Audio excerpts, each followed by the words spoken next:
Hello, welcome to Infinite Prattle.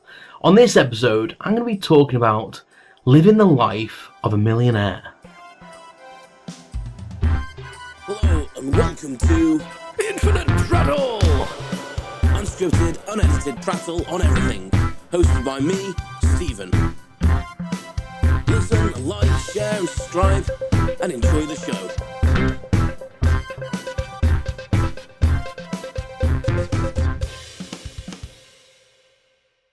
Hello, welcome back. I hope you are having a good time and you're okay. Oh my god, look, you can see in my glasses my light. Let's sort that out. Is it even possible to solve it in a way that... Probably not. I like have crazy... If anyone watching this, a lot of you have crazy pupils, cross-eyed pupils in my glasses. Let's just take these off. I don't actually need these on anyway. Let's take them off. Anyway, another stunning introduction from myself. I'm trying a different mic setup today. I've got the mic up here next to the camera. Whether that'll make any difference to the audio, not sure. I thought it might be more consistent because I'm facing that way.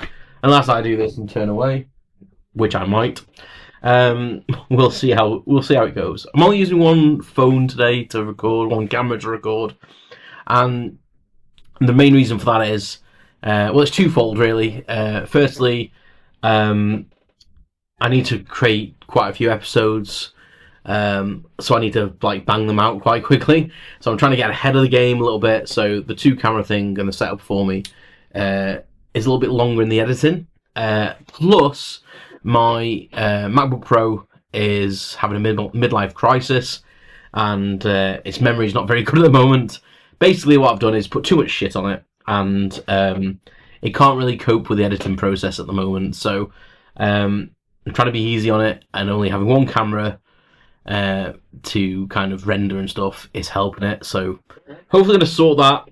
So once I probably will go back to the couple of cameras because it should be able to cope better when I get my desktop set up.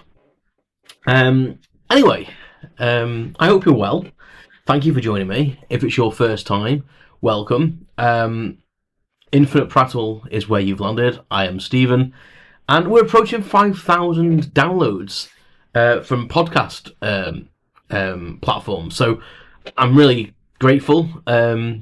It's not massive numbers for the amount of time I've been going and how many episodes I've got, but I don't care. As I always say, I don't do this for numbers or high profile feedback or anything like that, or money would be probably the driver for most people. I do it because it's good for my mental health, and hopefully people can share a laugh with me and maybe learn something occasionally. So 5,000 listens is fast approaching, as well as the YouTube now. We're up to nearly 3,000, I think. So, we're close to it, a few hundred off, I think. But approaching that quickly on the old YouTube, which is fantastic. I think the video podcasting has kind of elevated it slightly. I'm getting mixed views now. I'm getting probably half my views now on YouTube and half my downloads elsewhere. So it's really, really good. So thank you very much. Anyway, that aside, the life of a millionaire. What did I mean by that in the intro? It wasn't clickbait. But I'm not a millionaire. I just experienced a weekend in the life of a millionaire when I don't even know how old I was, 23, 24, back in 2007. So, bit of context in this. My cousin's husband years ago won some money on the lottery. Unfortunately, I don't speak to him now. They got divorced, and we don't really speak now, which is a shame. He was a nice guy. And after they got divorced, he just asked me, because we still spoke, there was no hard feelings or anything it was between them. And he just said to me, he said, there's this lottery do going on, which I didn't realise, the lottery in the UK, which started in the 90s, not sure what year, probably mid-90s. Probably 95, 96. It might have been earlier than that, because time means nothing anymore to me. And yeah, basically this lottery thing that he had invited me to, is one of the things that used to do. They used to regularly throw Camelot, who runs the lottery in the UK. Apparently, used to throw kind of like a party kind of get together for people that are in a similar situation that had won money on the national lottery in the UK. And I think the idea of it is to give them a platform to meet fellow winners, people with money, and kind of networking, but also to like kind of, it was almost like a publicity thing as well sometimes to promote the lottery as well. And the one he invited me to, which I didn't know at the time when he invited me, he just basically said, get to London on this day, and I'll meet you, and like everything will be paid for. And I was like, right, well, I can't not pay for stuff. I had a job at the time. It wasn't a massively well-paid job, but it was good enough. And he was like, no, it's fine. Like, I'll handle the bills and stuff. And I was like, he says most of the meals and stuff are all included anyway. The lottery's paying for the room and all this. And I was like, wow, right, fair enough. So I got myself a train ticket and went down to London. And it turned out it was a celebration of, I think it was the 500th lottery millionaire winner. So the celebration of making 500 millionaires, basically, which was really cool. It was really, really well done.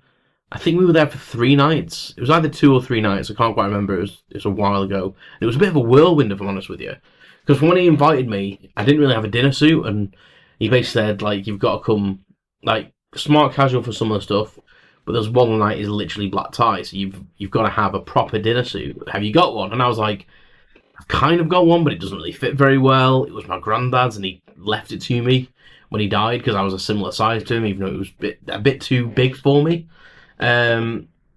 So I ended up going and buying a new one, quite cheap, if I'm honest with you. Got a bit of a bargain at 80 quid, but it looked the dog's nuts, you know. It looked really good, and so got down there, got me stuff. You know, youngish guy at the time. So how would I have been? I'd have been like 20. I think I was 24 because it was maybe approaching 24. Maybe it's probably still 23. And it came at a good time for me in my life because I was going through some girl problems, kind of thing. I'd been living on my own for a couple of years at this point. I was still getting over my ex-girlfriend. Never really had a consistent girlfriend since that. And there was a girl on the scene at the time who was playing with my mind, if I'm honest with you. So a bit of a breakaway and a bit this weekend was just what I needed, even though she texted me most of the weekend. Did my head in. Sorry, not sorry. It's one of them things, isn't it? When you get yourself in these situations. But yeah, we had a great time. We got to this hotel room, and it was a hotel. It was the Howard Swiss Hotel. I don't know if it's still there. I think the building's still there, but I don't think it's the same chain of hoteliers anymore. It was near Embankment Station, and there was a whole schedule of things we were going to do that weekend programmed in, and it included a meal, an evening meal somewhere where the MPs go for their meals and their conferences, and it was a proper like 7 or 8 course meal. It was very, very fancy. I think that might have been the first day. And then there was a day at Somerset House, which I think was the following day. And it was like the UK ice skating team were putting on a show just for us at Somerset House, which was amazing. It was fantastic. I think this happened in the October because I think the 500th winner had been announced in the August. And I think this was going on in like, I can't quite remember. It was either September or the October. I've got pictures somewhere, so I probably could get the date if I could find the pictures. And yeah, so we had that like, it was like a soiree kind of thing at Somerset House.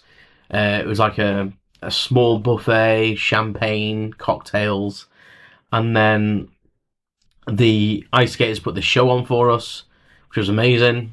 I drank a lot of champagne, and then we had a big picture together on the ice. And I just thought it was for Camelot, Camelot's like archives to say this is what they've done, had this picture. Didn't know that they were going to send it to the newspapers, etc. And I think it was the Sunday morning, so they must have sent it off on the Saturday. And the Sunday morning, I was getting text message saying, you're in the Daily Mirror. Have you won the lottery? And apparently there was a big double-page spread of this picture, and then the bottom of the. I've still got the cutout, and then the bottom. Don't know where it is, by the way. I would have found it and got it out. I think it might be in the loft with some of my files. And it basically listed everyone's name and how much they'd won. And it basically said my name and my cousin's ex-husband's name, and said the amount that he'd won, as if it was our amount, like a joint shared thing. So I was texting him, I'm not saying no, definitely not. I'm with my cousin's ex. He won the lottery, and he invited me down. Definitely not won the lottery.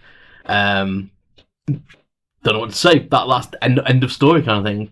It was a great day, and I must admit I was very, very tipsy, and that day was drinking a lot of champagne because it was just free flowing. It was really if I was rich, I could drink champagne as my alcohol of choice. It was delicious, going down like pop. I must have drank at least a full bottle of this massive bottle of champagne. There was a guy who was walking around serving people, and he looked like he was into rock music, and we were chatting about stuff, and he kept coming back to me and serving me. And he said I had at least a bottle to myself, maybe more, just from him. And other people were serving me as well, so God knows how much I drank. It was a bit ridiculous. So I was quite tipsy, and while I was looking for the toilets at one point, I actually staggered across the actual changing rooms for the ice skaters. And I'm not afraid to say I was chatting up some of the girls. I'm not gonna lie. They're very, very pretty ice skaters. What can I say? I was chancing my arm, and then the coach came down and told me off for basically speaking to them, and yeah, I don't know what else to say. And I went back to my cousin, and then I can't remember what we did that night. We did something that night as well. Maybe that was the night we went for the meal at the MP's place. But I think that night I don't think there was anything planned that night. I think I can't remember. It was such a blur. If it was only 2 nights, then that was probably the night we did the what's it called? Tower of London. So yeah, I think that might have been how it was. I think I went down on the Friday, and we had the Friday there, and Friday was just like an introduction to the place, check in, the meal at the MP's place, and then I think the Saturday was Somerset House, and the night time was the black tie at the Tower of London. And then I'm guessing Sunday we went home, because I don't remember taking any time off work. It was my weekend off, so I think that's what it was. I think that's how it was. But yeah, the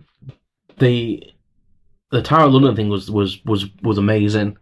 Probably the highlight for me, really. So Somerset House was great, and we were taking in coaches from the hotels to the locations. Even though for some of them you probably could have walked to quite easily, but they put coaches on and small minibuses for us. And then the Tower of London one, they had a Queen Elizabeth II impersonator, weirdly. I think because we were going to the Tower of London. And she was on the coach. It was a bit strange. I think the other coach had a different impersonator, maybe Charles or someone. But we got to the Tower of London, and it was closed to the public. And apparently they open it up sometimes for private events. So there's like a big long gallery kind of thing that they use. Don't know what it was used for historically, but it was very, very fancy. And we had a meal there. I can't remember what we had. I just remember the food was always nice. And there was like a magician walking around doing tricks. And there was at these events there was like little speeches and stuff happening on behalf of the lottery and stuff. And there was like a Michael Bublé-esque kind of singer, singing the old swing ballads and like Frank Sinatra style kind of ballads and music. It was really lovely.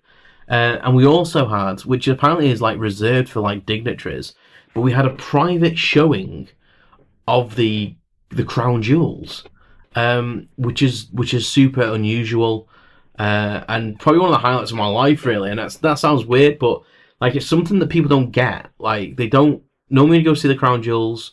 You're hurried in, ushered around. I think there might be actually like a conveyor belt on the floor that actually moves you, so you don't get a chance to actually linger. I might be making that up, but I think that's how it works.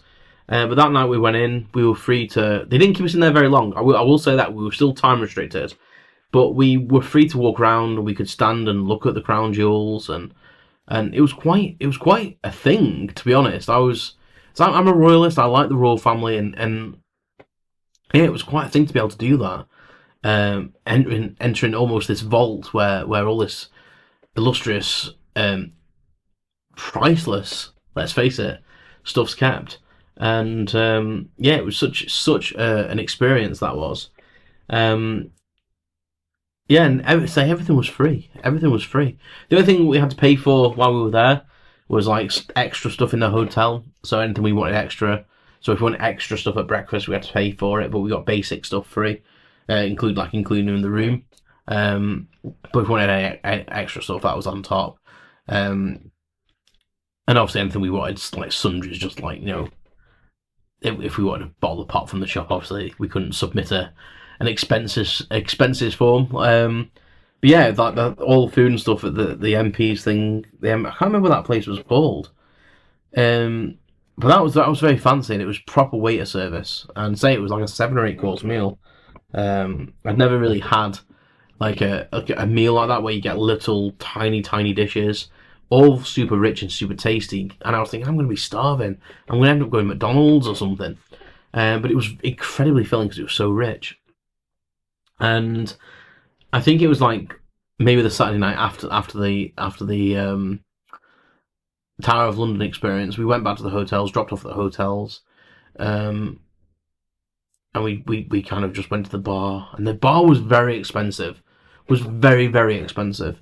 And I said to my cousin's ex, I said, listen, you've paid for everything, like you wouldn't let me buy anything if it was lunchtime and stuff, like we didn't get lunch included, so he was buying like snacks and sandwiches, and I think we had a McDonald's one day. And he wouldn't let me buy anything. And I said, listen, you can't be buying everything. At least let me pay for a couple of drinks. I had £20 in my pocket. It was not enough at the bar in this hotel. I was shocked. I was absolutely shocked. I was like, went to the bar. He wanted, I think I was buying like a vodka and Coke. He wanted a single brandy. Because they did nice brandy. So I just said to the guy, like, you know, a Coke, vodka, small, you know, the little small stubby glass bottles you get in pubs and nightclubs, and this brandy that he wanted. And a lot of the people in the hotel, it was like a Howard Swiss hotel, a lot of the staff there were French. I will premise this: it was the rudest, most terrible place I've ever stayed. Like, we had a couple of complaints, and even though we weren't paying, they were ignorant. The guy in the bar was terrible. People on the reception were horrible. The only people who were nice were the room cleaners. They couldn't do enough for you, and they were lovely. But genuinely, all the other staff needed extreme lessons in customer service. They were all appalling. Not less this person on this bar this night. So I ordered these drinks, and I thought he'd said £13 something, which at the time would have been still dear for what I'd ordered, 2007 prices in a normal pub. But I handed over this £20 note, and he handed it back to me and said no. And I kept saying he thought he was saying £13, and I was like, yes, £20, as if say, why are you being an idiot? I'm giving you enough money. And then he turned like the little thing of the till round, and it said £31 something. And I was like, oh, that's quite expensive.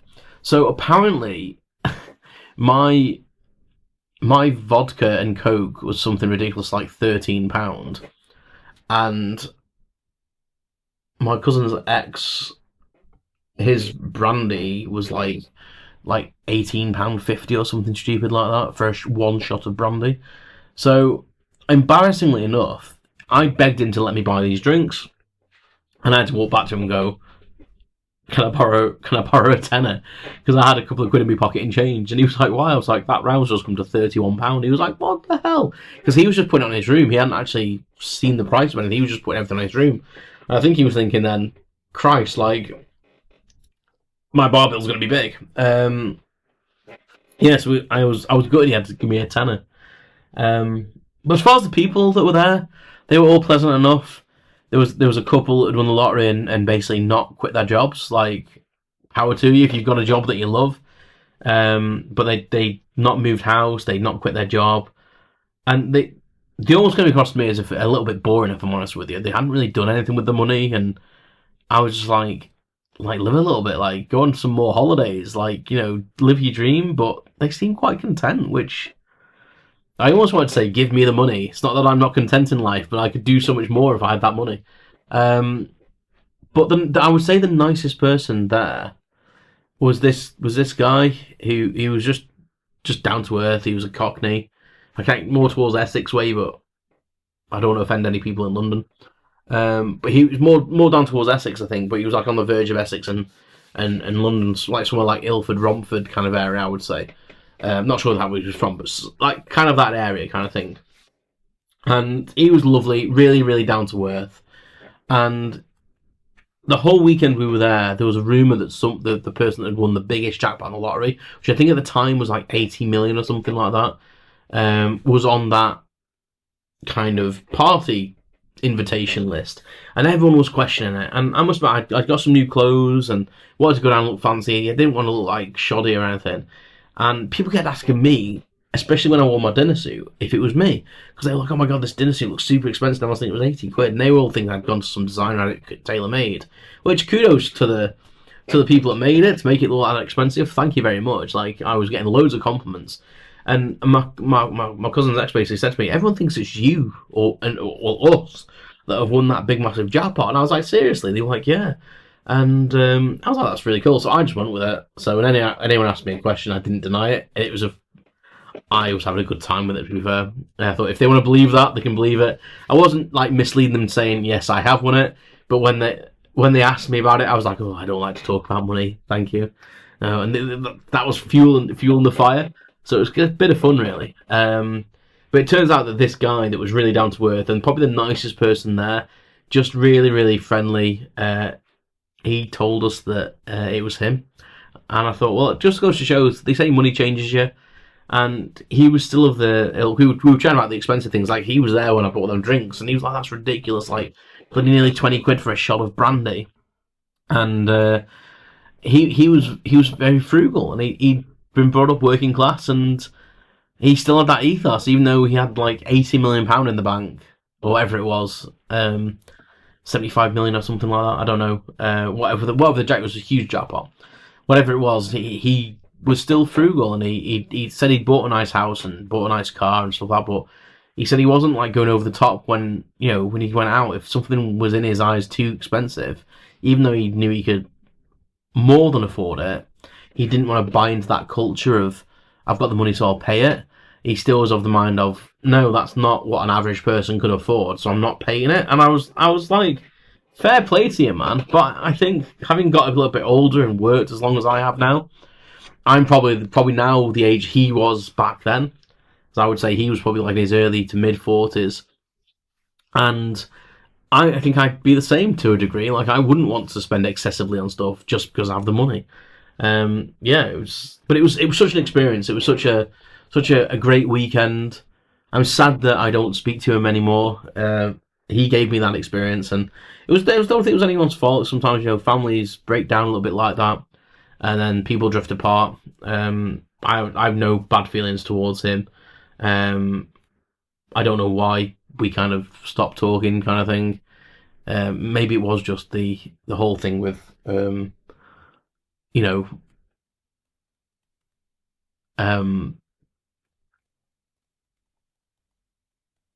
divorce, maybe. Yeah, I was trying to think, but I don't think there was anything I did.